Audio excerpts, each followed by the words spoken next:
You are watching WPTV, award-winning college television. Welcome back to the desk. The MLB playoffs start next week, and here to discuss everything that is going on in the world of baseball is Andy, Gavin, Aidan, Kenny, David Gordan, and Kyle Moppert. Gentlemen, the Mets and the Braves have a series right now that is being postponed due to Hurricane Helene. And there's a lot of implications riding on this because the season ends Sunday and the playoffs start Tuesday. Kyle, I'll go to you first. What team does this affect the most, the Mets or the Braves? I think it's got to be the Mets. You know, they've been the hotter team as of late. Even though the Braves have won 3 in a row, you know, and the Mets and the Braves played one game before this got postponed and the Braves won. So I think it's got to be the Mets. You know, they have less star power as a hitting, so I think the Braves, with the break, they can pick it back up easier. Yeah, I mean the Braves. I mean the Mets kind of, you know, hopefully it's not a repeat of last year for the Mets. But I'll move it over to you, Andrew. Who does this affect more? I'm gonna say the Braves. Like you said, the Braves beat the Mets. The Braves are now playing the Royals. Royals are fighting for a playoff spot. They're playing each other. That's gonna be a very high intense game. So you're gonna have to burn your bullpen. You're gonna have to use your rotation. The Mets. They're playing Milwaukee. Milwaukee's already clinched. They're not really going to use their guys as much. So right now it really affects the Braves. The Braves need a lot of things to happen. The Padres need to beat the Diamondbacks this weekend. And then Monday they have to come in and potentially sweep the Mets to get a playoff spot. Or if it doesn't go the Braves' way, Monday's games might be canceled, but that's a very slim chance. Yeah, David? I'm going to say the Mets because they're already on the road coming from Milwaukee and possibly to Atlanta for 2. Which means they're going to have to play possibly a playoff game the next day, which could affect them the way they're rested and overall their play. They might not be consistent with their play, so hopefully they could, be well rested. Yeah, absolutely. Aidan, finish us off here. I think the Mets are the more impacted team here because they have to fly all the way till Milwaukee and play a good series there and then have to come back to Atlanta not rested and play a doubleheader and then have to roll into the playoffs fatigued and with a pitching staff that's fatigued. So I think it's going to affect them the most. Yeah. Now switching it over to the other New York team, the Yankees. The Yankees are also in the playoffs right now. Clinched the division last night. They did clinch the division. Aidan, I'll start with you here. What player needs to get going if they want to go far in the playoffs? I say Jason Dominguez here because he's gotten called up and he's kind of struggled a little bit at the dish, had a drop ball the other night in the outfield. So, and it's been tough with him between Alex Verdugo and left field this season. It's been a nightmare watching them. So if he can start to get the bat going and get some momentum rolling into the playoffs I think that'll really help out the team a lot. Yeah, having his bat in the lineup producing is definitely a key, and I think he needs to get going. David? I'm going to say Gleyber Torres. He's been hitting hot. He's been hitting really good recently, and so he needs to continue that in the playoffs because if not, he's not going to be able to stay consistent. He may not be on the team next year, so he's really got to prove something here in the playoffs. Yep. Andrew? I'm going to say Anthony Volpe. Anthony Volpe's batting .246, third on the team with hits, .155, but he also has 16 errors in the field. He needs to clean it up at shortstop. He started really hot this year. May and June were his months, really cooled off. Now he's starting to get it back together. Had a great series in Oakland. And if you're going to be the franchise shortstop, you're living up to the height of Derek Jeter. That's always going to be the person that you need to reach that level. No one ever will, but he has to come close. And October is where legends are made, and I think he can do it. Yeah, I mean, a vacuum cleaner at shortstop. He was a Gold Glover, and he needs to be that vacuum cleaner heading into the playoffs. Kyle, finish us off. I know this might be surprising to everybody else. You know, he is our captain, but I'm going to have to go Aaron Judge. You know, he's a .211 average in the playoffs. That's just not going to cut it. Us New York fans are really proud on recency bias, and, you know, he's about to hit 60 home runs. I hope so. But, you know, he's not performed well in the playoffs, and we really need him to step up, especially if we need to get our 28th ring, and he is our captain. Yeah, so guys, there's a lot of there's 2 outstanding players in the league right now, and that's Shohei Ohtani and Aaron Judge. We're going to talk about what's more impressive here.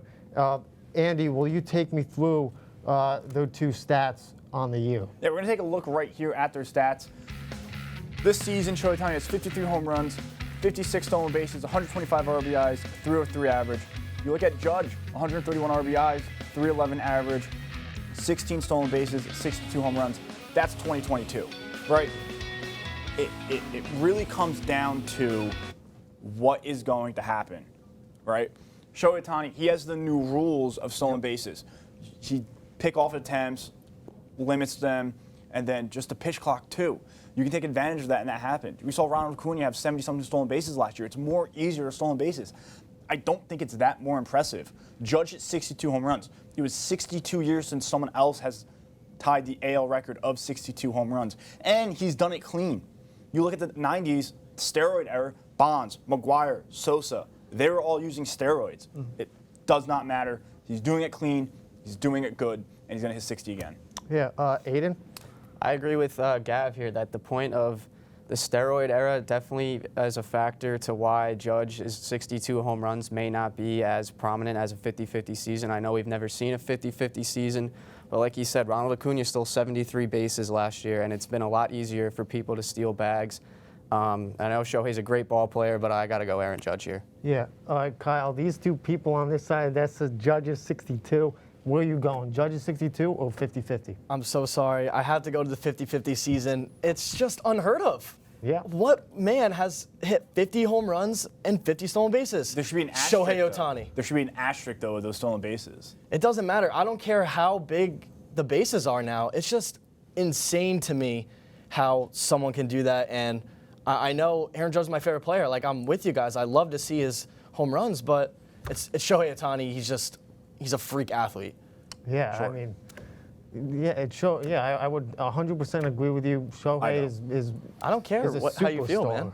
Is a superstar. I really think he's that much better. No, that I'm much sorry. better. I'm sorry. Aaron Judge is the better player, but the season is more impressive, in my opinion. Sure.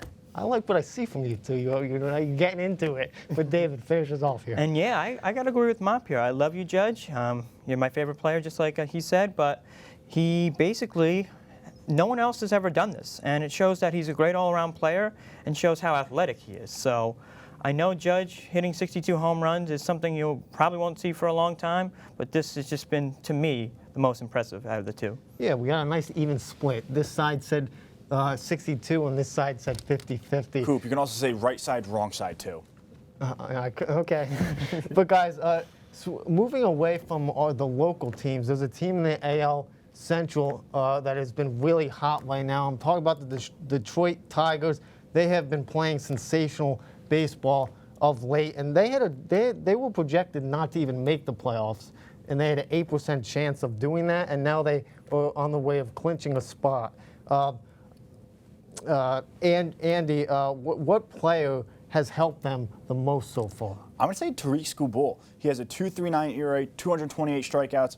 He has a four-seam, changeup, sinker. His average break on all his pitches are 19 inches. He's getting swing and misses so many times. He's in the highest percentage category. And the biggest thing is he can move the ball north, south, east, west, off the plate, way off the plate. He gets a lot of swing and misses. Yeah, that lefty arm is insane. He is going to be the AL Cy Young. He needs to continue this into the playoffs. Kyle? I'm going to go with Colt Keith here. I know Riley Green is, a better player overall, but, baseball is not just a one-man sport. You got to have a team, players behind you.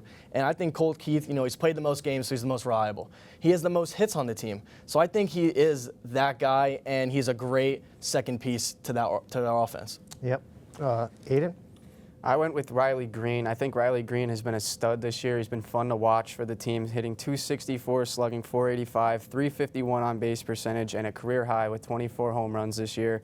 The guy just gets on base, and that's what you need coming into the playoffs. And to have a player like him to roll into the playoffs with is going to be big for them, and I think he's going to play really well for them. I mean, yeah, getting on base is crucial, and I think he'll be able to do that.